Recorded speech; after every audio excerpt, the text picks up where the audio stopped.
네, 할렐루야. 9월의 첫날입니다. 여러분의 가운데 하나님의 은혜와 평안이 함께 하시기를 주님 이름으로 축복합니다. 우리 인사 나누겠습니다. 사랑합니다. 축복합니다.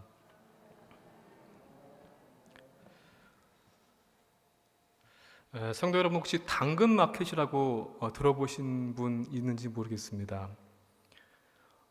그게 어디 있는 건가요? 아니면 당근을 파는 마켓인가요? 라고 물으시는 분들이 있다고 한다면 그분들은 약간 스마트한 이 시대에 조금 뒤처진 분이 아닌가 싶은데요.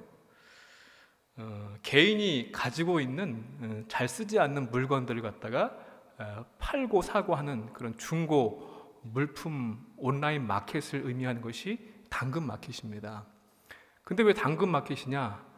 물론 당근을 팔 수도 있겠죠. 그런데 당신 근처에 있는 사람들과 거래하는 뭐 그런 의미에서 당근 마켓 이렇게 부릅니다. 중고 물품 거래하는 그런 것이죠. 지금은 많이 없어졌는데요. 예전에 제가 중학교 시절, 고등학교 시절 학기가 시작되기 전에 꼭 가는 곳이 있었습니다. 서울 동대문에 그 평화시장, 거기 가보게 되면은 헌책방들이 이렇게 쭉 몰려 있었거든요. 그래서 영어, 수학, 과학 각 과목별로 참고서를 하다 보니까 거기를 많이 이용을 했습니다. 조금이라도 좀 더 싸게 사기 위해서. 그리고 헌책방을 가보게 되면은 지금은 절판돼서 구할 수 없는 책들을 얻는 그런 기쁨도 얻을 수 있습니다. 옛날 읽었던 책들을 다시 보게 되는 그런 추억도 있고요. 그런 것들이 있는데, 그런데 어찌되었든 간에 우리는 중고 물품을 산다라고 하는 것은 좋지 않은 그런 이미지가 더 많이 있는 것 같습니다. 왠지 좀 없는 사람들, 가난한 사람들이 하는 것이고, 또 새거가 아니라 중고이기 때문에 약간 그 상품에 뭔가 문제가 있지 않을까, 좀 질이 떨어지지 않을까 하는 그러한 생각들이 있기 때문에 그렇습니다. 그런데 요즘에 중고 거래는요, 그러한 가치관들이 다 바뀌었습니다. 그래서 작년에 그 인터넷 모바일 앱 사이트 앱 그 다운로드 순위를 보니까요, 그 당근마켓 앱이 다운로드 1위라고 하더라고요. 그만큼 많이 이용한다는 것이죠. 그런데 이렇게 중고 물품에 대한 가치관이라든가 이런 생각들이 바뀌게 된 데에는 여러 가지 이유가 있는데요. 특별히 젊은 사람들의 그 가치관들을 반영하고 있다고 볼 수도 있습니다. 무엇보다 중고 물품을 사는 것이 합리적이고 지혜로운 소비라는 것입니다. 무조건 새거가 좋은 게 아니라 나한테 꼭 필요한 거지만 중고 물품에 얼마든지 좋은 것이 있을 수 있기 때문에 그걸 사는 것이 합리적인 소비라고 하는 그런 긍정적인 생각이 먼저 있고요. 그 다음 두 번째로는 자원을 재활용한다는 의미에서 참 좋은 거다라고 하는 생각들을 갖는다는 것입니다. 요즘 얼마나 쓰레기들이 많이 배출되고 있습니까? 또 국가적으로, 국제적으로 이산화탄소 줄이는 것에 우리가 앞장서야 된다는 그런 움직임들이 있는데, 아무래도 기존에 있는 물건들을 한 번 더 사용하게 되면은 자원도 절약하고 또 에너지 혹은 이 환경을 보호하는데 조금이라도 보탬이 되는 것이기 때문에 아주 좋은 그런 소비라는 것이죠. 그다음에 세 번째 중요한 의미는요, 내가 필요한 물건을 직접 보고 가서 구입하는 그런 내가 느끼는 경험, 이게 되게 중요하다는 것이에요. 그래서 젊은 사람들에게 중요한 가치관이 뭐냐? 내가 경험하는 것입니다. 그래서 이러한 세 가지 측면에서 이 중고 거래 사이트 혹은 이런 매출이 늘어나는 이유가 이 시대에 그러한 가치관들이 공감대를 형성하고 있고 또 이런 좋은 분위기로 바뀌었다는 것을 우리가 알 수 있습니다. 오늘 여러분 잘 아시는 본문의 말씀이실 텐데요, 천국에 대한 말씀을 함께 나누려고 합니다. 그런데 이 천국에 대한 말씀을 나누려고 하다 보니까 이 중고 거래하고 참 비슷한 부분들이 많이 있다는 것을 깨닫게 됐습니다. 먼저 중고 거래가 지혜로운 소비다라고 말씀을 드렸었는데요, 이 천국의 가치를 아는 것이 지혜롭고 아주 합리적인 믿음이라고 하는 사실입니다. 여러분들 동의하십니까? 다른 것 다 몰라도 천국의 가치를 알면은 그게 가장 지혜로운 것입니다. 그리고 재활용과 또 사회적 공감대와 가치가 형성되었다라는 말씀을 드렸는데, 우리는 이미 믿음 생활을 하고 있습니다. 그런데 재활용되지 못하는 그리고 폐기되는 것 그런 물건처럼 물론 믿음에 재활용하는 그런 표현은 맞지 않습니다만은 새롭게 갱신되어야 하고 끊임없이 되살려야 하는 그런 것이 우리의 믿음의 모습인데 천국에 대한 것, 예수, 그리스도에 대한 믿음인데 그 믿음에 내가 바로 서 있는가 하는 것입니다. 바로 서 있지 못하고 그냥 폐기 처분해버리는 경우가 많이 있다는 것이죠. 그래서 우리는 이 내 믿음에 대한 것, 천국에 대한 것, 예수님에 대한 것을 다시 한번 살펴봐야 하는 그러한 중요한 메시지가 있습니다. 그럼 세 번째가 경험을 말씀드렸는데요. 젊은 사람들은 내가 직접 필요한 물품을 중고거래 사이트에서 찾고 구입하는 이러한 경험을 되게 중요하게 여긴다라는 말씀을 드렸습니다. 내가 천국을 경험하고 내가 천국을 이루고 살고 있는가, 이게 중요한 것이지 천국에 대해서 알고 있는 것 아니면 다른 사람이 경험하고 들려주는 천국에 대한 경험은 중요하지 않다는 것입니다. 그런 의미에서 이 중고거래와 천국에 대한 말씀, 이 메시지가 비슷한 부분이 많은 것을 생각해 보게 되었습니다. 마태복음 13장은요 별명이 있습니다. 천국장, 천국 비유의 장이라는 별명이 있죠. 예수님께서 바닷가에 앉아 계실 때에 큰 무리들이 모였습니다. 예수님 주변으로 그 말씀을 듣기 위해서. 그래서 예수님은 배에 올라가 앉으셔서 해변에 있는 사람들에게 여러 가지 비유의 말씀들을 주십니다. 그것이 이제 천국 비유에 대한 가르침이신데, 근데 13장 말씀을 자세히 보니까요, 이 설교 말씀을 하신 대상이 조금 다르다는 것을 알 수 있습니다. 어떤 때는요, 제자들을 포함한 무리 전체를 향해서 하신 말씀의 그러한 가르침도 있었고요. 또 어떤 때에는 무리 중에서 특별히 제자들에게만 따로 이렇게 구분을 지어서 가르침을 주신 적도 있습니다. 물론 대부분은 전체를 향해서 하신 말씀이 많긴 합니다만은 오늘 본문의 말씀, 밭에 감추어진 보화에 대한 이야기, 또 아주 좋은 진주에 대한 이야기는 특별히 따로 집에 들어가셔서 제자들한테만 주셨던 그런 가르침이십니다.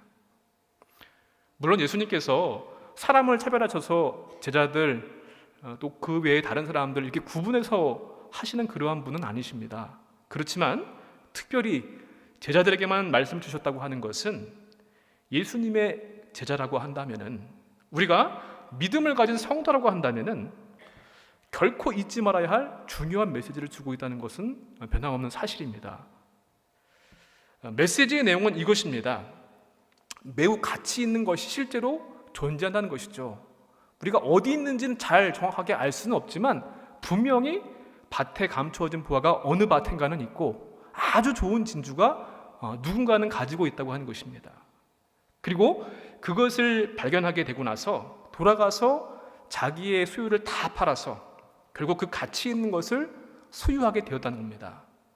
밭에 감춰진 보화도 얻게 되었고 아주 좋은 진주도 소유하게 되었다. 이것이 이제 오늘 말씀의 메시지인데요. 혹 우리가 놓치고 있는 복음의 진리, 내 믿음 생활 가운데 새롭게 갱신되지 못하고 버려지고 폐기되고 퇴색되어 버린 그런 믿음의 모습은 없는지 한번 점검해 보시고 말씀을 통해서 새로운 변화가 있기를 주님의 이름으로 축복합니다. 먼저 우리는 오늘 말씀 가운데 천국의 가치를 깨달아야만 합니다. 천국이 정말 중요한 것이구나, 가장 귀한 것이구나 라는 것을 알고 있어야만 한다는 것입니다. 우리 44절과 45절의 말씀을 다시 한번 함께 읽어보도록 하겠습니다. 천국은 마치 밭에 감추인 보화와 같으니 사람이 이를 발견한 후 숨겨두고 기뻐하며 돌아가서 자기의 소유를 다 팔아 그 밭을 사느니라. 또 천국은 마치 좋은 진주를 구하는 장사와 같으니. 아멘. 여기서 공통되는 표현이 있습니다. 천국은 마치 무엇과 같으니 라고 하는 표현입니다. 여러분, 천국이 어떠한 곳입니까? 천국 가보신 적 있으십니까? 저는 천국을 가본 적이 있습니다. 김밥 천국, 타이어 천국 이런 데를 가본 적은 있긴 합니다만은 이 천국이 무엇인가, 어떠한 곳인가 라고 했을 때 사전을 들여다보니까요, 천국을 이렇게 표현을 합니다. 이상적인 세계다. 어떠한 제약도 받지 않는 자유롭고 편안한 곳, 또한 그러한 상황이 천국이다. 그 다음에 이 세상에서 예수를 믿은 사람이 죽은 후에 갈 수 있다는 영원히 축복받는 나라, 하나님이 지배하는 나라라고 하는 것이 사전적 의미의 천국에 대한 설명입니다. 우리가 믿고 고백하는 이 천국에 대한 것과는 맞는 부분도 있고 틀린 부분도 있습니다. 그런데 이런 여러 가지 설명들을 종합해서 보게 되었을 때 천국은 어떠한 곳인가 하면은 부족하거나 모자람이 없는 곳이고요. 하나님께서 지배하시는 나라, 또 예수 그리스도 그분의 뜻이 이루어지는 곳, 그것이 가장 이상적인 천국임을 우리는 믿고 고백하고 있습니다. 만약에 그 하나님의 뜻이 지배하고 다스려지고 이루어지는 곳이라고 한다면 김밥 천국은 진짜 김밥만의 천국이 아니라 그곳이 천국이 될 수 있습니다. 유대인들은 하나님이라고 하는 이름을 함부로 부를 수 없었습니다. 너무나 거룩하신 분이시기 때문에 우리가 부모님의 이름을 함부로 부르지 않는 것처럼 유대인들은 하나님이라고 하는 이름을 부르지 않았습니다. 대신에 하나님 대신 그래서 하나님 나라를 표현할 때 하늘나라라고 하는 표현으로 바꾸어서 불렀죠. 우리말로 번역을 할 때 한자말을 써서 천국이라고 그렇게 번역을 했습니다. 그런데 우리가 흔히 생각하는 것처럼 천국이라는 말 때문에 이 땅이 아닌 저 하늘 어딘가에 있는 그런 특정한 공간적으로 공간적인 개념으로 천국을 오해하기도 합니다. 또 이 세상에서 예수 믿고 살다가 죽어서 가는 내세, 시간적인 개념으로 미래적인 관념으로 그렇게 천국을 오해하기도 합니다. 그런데 물론 그런 의미도 있습니다만은 이 모든 것들을 다 포함해서 하나님께서 그분의 아들이신 예수 그리스도께서 다스리시고 그분의 뜻과 통치가 이루어지는 시공간의 모든 것을 초월한 것이 바로 천국임을 믿습니다. 구약시대에는요, 이 천국이 다만 하나님의 약속의 형태로만 주어졌다고 한다면 하나님의 아들이신 예수님께서 이 땅에 오신 이후에 성육신하신 이후에 그 천국은 이미 벌써 시작되었습니다. 마태복음의 12장 28절에 말씀하기를요, 그러나 내가 하나님의 성령을 힘입어 귀신을 쫓아내는 것이면 하나님의 나라가 이미 너희에게 임하였다고 예수님이 말씀하셨습니다. 그래서 예수님을 믿고 그분의 말씀을 받아들인 사람들은 천국 백성이 되어서 그 나라에 들어가서 영생을 선물로 이미 받았습니다. 저와 여러분이 바로 그러한 사람들입니다. 그러나 이미 시작된 천국이 아직 완벽하게 완성되지는 않았습니다.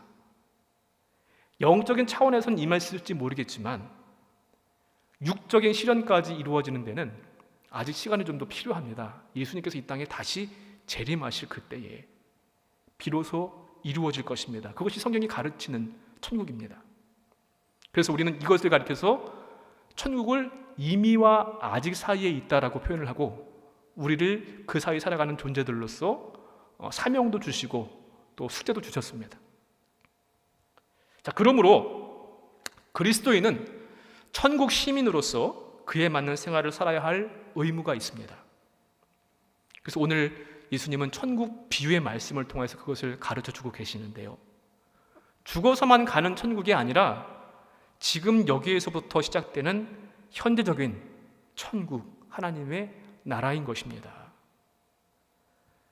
누가복음에 말씀하죠. 하나님의 나라는 볼 수 있게 임하는 것이 아니요 하나님의 나라는 너희 안에 있다고 말씀하셨습니다.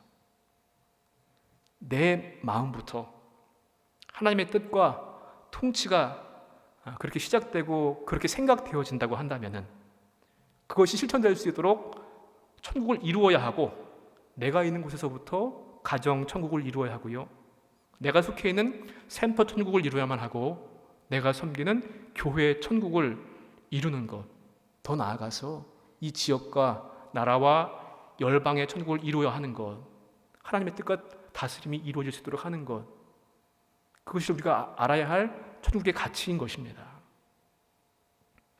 오늘 말씀 보니까 천국을 밭에 감추인 보화와 좋은 진주와 같다고 그렇게 말씀했습니다. 고대 사회에는 지금처럼 은행이 있었던 것이 아니었기 때문에 중요한 보물을 땅에 묻어두고 숨겨두었습니다. 그래서 사람들 가운데 때로는 부지불식간에 이 밭에 감춰진 보화를 발견하는 일도 있었습니다. 또 진주라고 하는 것은요, 당시에 아주 비싼 고귀한 그런 보석이었습니다. 그래서 부자들만 소유할 수 있는 물건이었죠. 내가 가지고 있는 것 가운데 여러분, 가장 귀하고 값진 것을 무엇이라고 생각하십니까? 건강일 수도 있고요, 좋은 집과 자동차, 또 사업, 전 재산, 또 어떠한 분들은 추억은 참 바꿀 수 없는 귀한 것이다 라고 생각하는 분도 있을 겁니다. 내 자녀, 손주, 가족, 친구. 로마서 14장 17절에 말씀하기를 하나님의 나라는 먹는 것과 마시는 것이 아니고 오직 성령 안에 있는 의와 평강과 희락이라고 말씀했습니다. 그러니까 천국의 가치는 잘 먹고 잘 살고 잘 소유하는 것이 아니라 성령의 인도하심을 따라서 의롭게 평화롭게 기쁨으로 하나님의 뜻을 이루며 사는 것, 그것이 바로 천국의 가치임을 말씀하고 있습니다. 예수님을 믿고 마음속에 천국의 그 모습을 간직하고 있다고 한다면 그것보다 가치 있는 일은 없을 것입니다. 우리가 교회에서 여러 가지 섬김과 봉사 일을 할 때도, 또 회의를 할 때 각 부서의 여러 가지 일들을 감당하게 되었을 때에도, 예배를 드릴 때에도, 기도할 때에도, 찬송할 때에도 이 천국을 품고 있다고 한다면 성령의 인도하심을 따라서 의롭게 평화롭게 기쁨으로 하나님의 뜻을 구하면서 한다고 한다면 무슨 문제가 있겠습니까? 또 우리 삶 가운데 가난하거나 부하거나 하는 그런 형편도, 아프거나 병들거나 건강한 그런 상황들도, 또 고난의 문제들 여러 가지 가운데 있어서도 하나님의 뜻과 통치 안에 있다고 한다면 그것을 믿는다면 문제가 되지 않을 것입니다. 이 세상에서 그 어떤 것과도 비교할 수 없는 천국의 가치를 체험하게 될 줄로 믿습니다. 천국은 다른 모든 소유보다 값진 보화나 좋은 진주와도 비교할 수 없는 더 귀한 가치가 있습니다. 우리 인생에 가져야 할 여러 가지 것 가운데 하나가 아니라 꼭 가져야만 하는 가장 귀한 것이 천국인 것입니다. 이 천국의 가치, 시간, 공간을 초월하여서요 아는 것이, 그것이 바로 믿음입니다. 천국의 가치를 바로 알고 바로 믿고 이 가치를 위해서 살아가는 믿음의 성도들이 되시기를 주님의 이름으로 간절히 축원을 드립니다. 그 다음 두 번째로는요, 천국이 무엇인지 그 가치를 아는 것이 참 중요한데 그것을 알았다고 한다면요 거기서 끝나서는 안 됩니다. 천국을 얻기 위해서 결단과 행함이 있어야만 합니다. 44절, 45절 말씀 보니까 공통되는 표현이 있죠. 다시 한 번 더 읽어볼까요? 천국은 마치 밭에 감추인 보화와 같으니 사람이 이를 발견한 후 숨겨두고 기뻐하며 돌아가서 자기의 소유를 다 팔아 그 밭을 사느니라. 또 천국은 마치 좋은 진주를 구하는 장사와 같으니 극히 값진 진주 하나를 발견하며 가서 자기의 소유를 다 팔아 그 진주를 사느니라. 아멘. 두 번째로 나타나는 공통적인 표현이 있습니다. 그게 뭡니까? 아까 첫 번째 공통적인 표현은 천국은 마치 무엇 같다라는 표현이었고요. 두 번째는 자기의 소유를 다 팔았다고 하는 그런 표현입니다. 헬라어 원어를 보니까요, 판타라고 하는 그런 단어를 쓰고 있는데 이것은 모든 것을 뜻하는 단어입니다. 그가 가진 모든 것을 다 처분했다는 것입니다. 자신이 소유한 것 아무것도 남기지 않고 모조리 다 팔았습니다. 무엇을 얻기 위해서? 천국을 얻기 위해서. 밭의 보화를 발견한 사람은요, 보화를 자기 것으로 만들기 위해서 우선 그 밭을 샀습니다. 왜냐하면 밭에 감추어진 보화의 소유권은 밭의 주인에게 있기 때문입니다. 또 진주 장수는 좋은 진주를 발견하고 나서 그 진주를 얻기 위해 자기의 전 재산을 다 팔아버렸습니다. 그리고 그것을 샀습니다. 여기서 중요한 사실이 있습니다. 천국의 가치를 아는 것은 참 중요하고 지혜롭고 합리적인 모습입니다. 그런데 그게 중요한 게 아니라 더 중요한 것이 있는데, 그 참 귀하고 가치 있고 합리적인 그것을 얻기 위해서 내 수고와 노력이 필요하다는 것입니다. 내 것으로 만들기 위해서 전 재산을 팔아서라도 하는 그런 결단과 행동이 있어야만 합니다. 여러분, 내가 얻고 싶은 것을 얻기 위해서 애쓰고 수고하다가 그것을 얻었을 때 기쁨 혹시 경험해 보신 적 있으십니까? 저는 개인적으로 역사를 참 좋아합니다. 우리나라 역사도 그렇고요, 세계 역사도 그렇고, 특별히 교회 역사도 참 좋아하는데요. 예전에 교회 역사에 관심이 있어가지고 이 교회사, 특별히 한국 교회사에 대한 책을 갖다가 몇 권을 샀습니다. 지금은 은퇴하신 이덕수 교수님, 우리 교회 역사책을 저술하셨던 그 교수님이 쓰신 책인데요.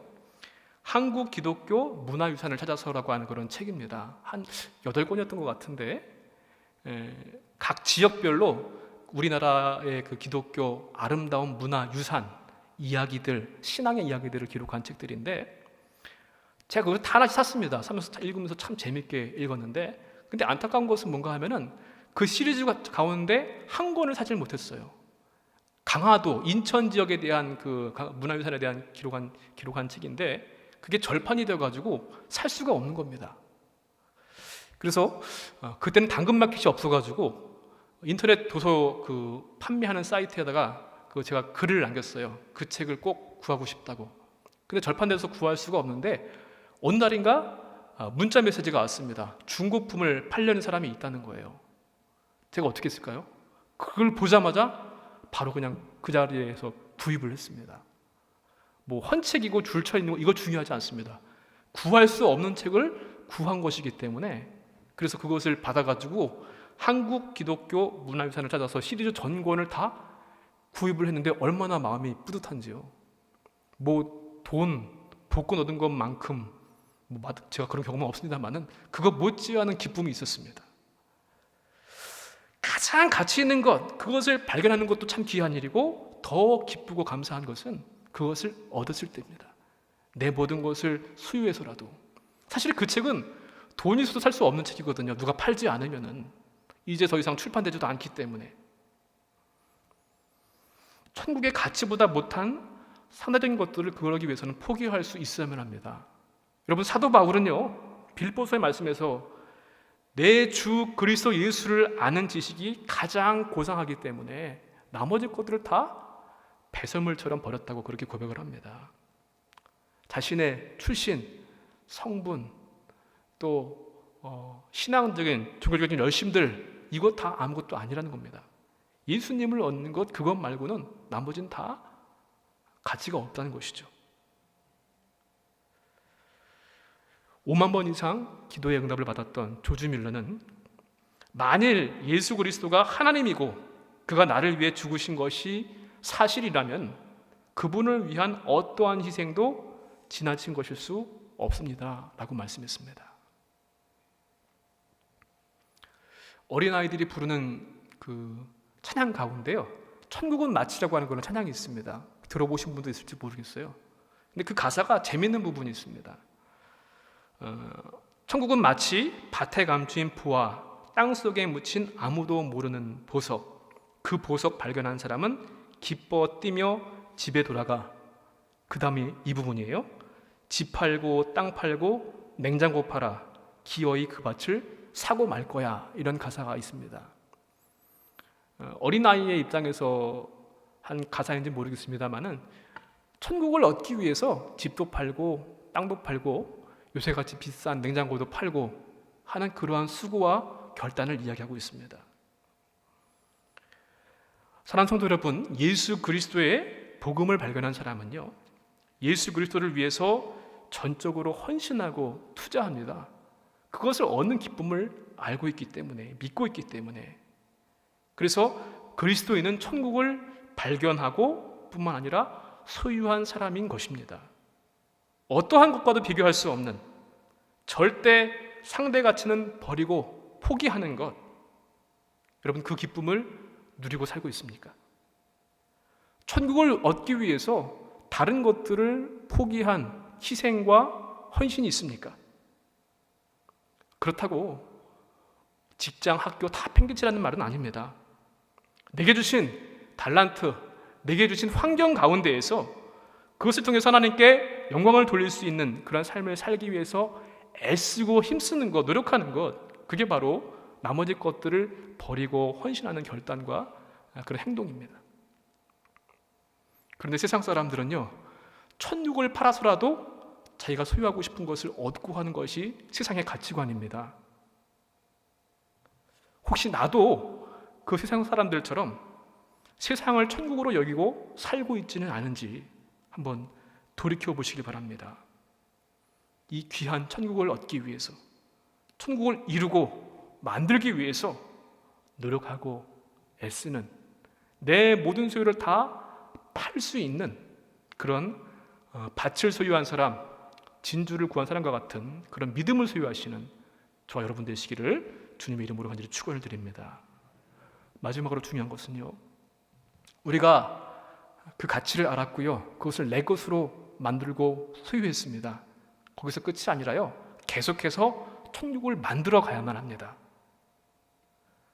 밭에서 보물을 발견하는 일은 쉬운 일이 아닙니다. 극히 드문 일일 것입니다. 여러분, 그 가운데서 많은 사람들 가운데 누가 밭을 발견할 수 있을까요? 그 밭에다가 보물을 숨긴 사람도요, 시간이 지나면 잊어버릴 수 있습니다. 또 어디다 묻었는지 잘 표시해두지 않았으면 알 수도 없습니다. 오히려 그 밭에서 일하는 사람, 수고하고 땀 흘리는 사람은 그 사람보다 더 발견할 수 있는 확률이 높습니다. 밭을 갈다가 혹은 쟁기질을 하다가 쨍그렁 하고 소리가 나서 보니까 뭐 항아리가 있다든지, 밭에서 일하는 사람이 밭 주인보다 보물을 발견할 수 있는 확률이 높습니다. 그래서 밭을 자기 소유로 만들 때까지 발견한 사람은 그것을 파지 않습니다. 잘 두었다가 내가 때가 되면 내 소유를 다 팔아서 내 것으로 만들고 그 부하마저도 수유할 것이다. 이게 보통 사람의 모습일 것입니다. 또한 진주를 구하는 장수는요, 그게 진주가 좋은지 나쁜지를 알아야만 합니다. 그러기 위해서는 진주에 대한 지식이 있어야만 합니다. 빛깔이 어떻고 또 어때야만이 값비싼 좋은 진주인지를 지식이 있어야만 알 수 있을 거 아닙니까? 또 그 지식 가지고 찾고 구해야만 합니다. 어디 가면 그것을 얻을 수 있을까? 그래서 찾고 애쓰다가 그것을 발견한 것입니다. 다시 말하면 천국을 소유한 사람들의 모습을 보니까 오늘 말씀에 모두가 다 각자의 삶의 자리에서 해야 할 일을 열심히 했던 사람들입니다. 목적한 것을 찾기 위해 노력하는 성실함이 있었다는 것입니다. 어떻게 보게 되면 그리 특별할 것 없는 일상 우리가 살고 있습니다. 그렇지만 그 특별할 것 없는 일상에서 성실함으로 자기의 일을 감당하게 되었을 때 귀한 보화와 진주를 찾게 그러한 기회가 될 수 있었고요, 즉각적인 결단과 행동을 통하여서 그 보화와 진주의 주인이 되었습니다. 하나님의 은혜는 무궁무진하고 누구에게나 열려 있습니다. 그러나 그 하나님의 은혜가 우리를 수동으로 만들지는 않습니다. 농부라면 열심히 밭을 가는 수고로움이 있어야만 하고요, 상인이라고 한다면 값 나가는 좋은 상품을 찾기 위해서, 구하기 위해서 발품을 팔아야 되고 열심히 수고하는 모습이 있어야만 합니다. 그렇다면 우리는 농부도 아니고 진주장수도 아닌데 우리는 어떻게 해야만 하겠습니까? 천국은 멀리 있지 않습니다. 예수님 말씀하신 것처럼 너희 마음속에 있다고 말씀하셨는데 내 가장 가까운 곳, 내 마음에서부터 시작됩니다. 아까 당근마켓의 이름의 유래를 말씀드렸죠. 당신 근처에서부터 하는 것. 당근 천국입니다. 천국의 가치를 알고 천국을 얻기 위해서 힘써 최선을 다하는 내 근처 나에게서부터 시작되는 것. 그러한 삶의 모습이 진정 주님께서 원하시는 모습이 될 줄로 믿습니다. 그러므로 특별히 제자들에게 말씀하신 예수님의 말씀은 그리스도인들에게 천국을 위해서 살도록, 천국을 만들어 가도록 말씀을 주신 것입니다. 우리가 잘 외우고 자주 하게 되는 주님의 기도가 있지요. 아버지의 나라가 오게 하시며 아버지의 뜻이 하늘에서와 같이 땅에서도 이루어지게 하시기를 우리는 날마다 기도합니다. 내 주변에서부터, 이 땅에서부터, 내가 몸담고 있는 것 어디에서든지. 사랑하는 성도 여러분, 오늘 말씀을 통하여서 우리가 잊고 있었던 천국의 가치를 다시 한번 새삼 깨닫게 되시기를 바랍니다. 그것은 어떠한 것보다도 귀한 것입니다. 내 소유를 다 팔더라도 깨달았다고 한다면 천국 이외의 나머지 것들, 상대적이고 부수적인 것들은 과감하게 버리고 포기할 수 있어야만 합니다. 이것도 갖고 저것도 가려고 하기 때문에 우리의 신앙은 늘 앞으로 나아가지 못하고 있는 모습은 아닙니까? 우리 가정부터 하나님께서 다스리시고 그분의 뜻이 이루어지는 가정 천국을 이루기를 원합니다. 우리가 섬기는, 우리가 사랑하는, 우리가 위에서 기도하는 교회가 교회 천국을 이루기를 원합니다. 그리고 이 지역, 이 나라, 열방 모든 곳, 나로부터 시작되는 작은 이 당근 천국에서부터 시작되어서 하나님의 뜻이 이루어지기를 주님의 이름으로 간절히 축원을 드립니다.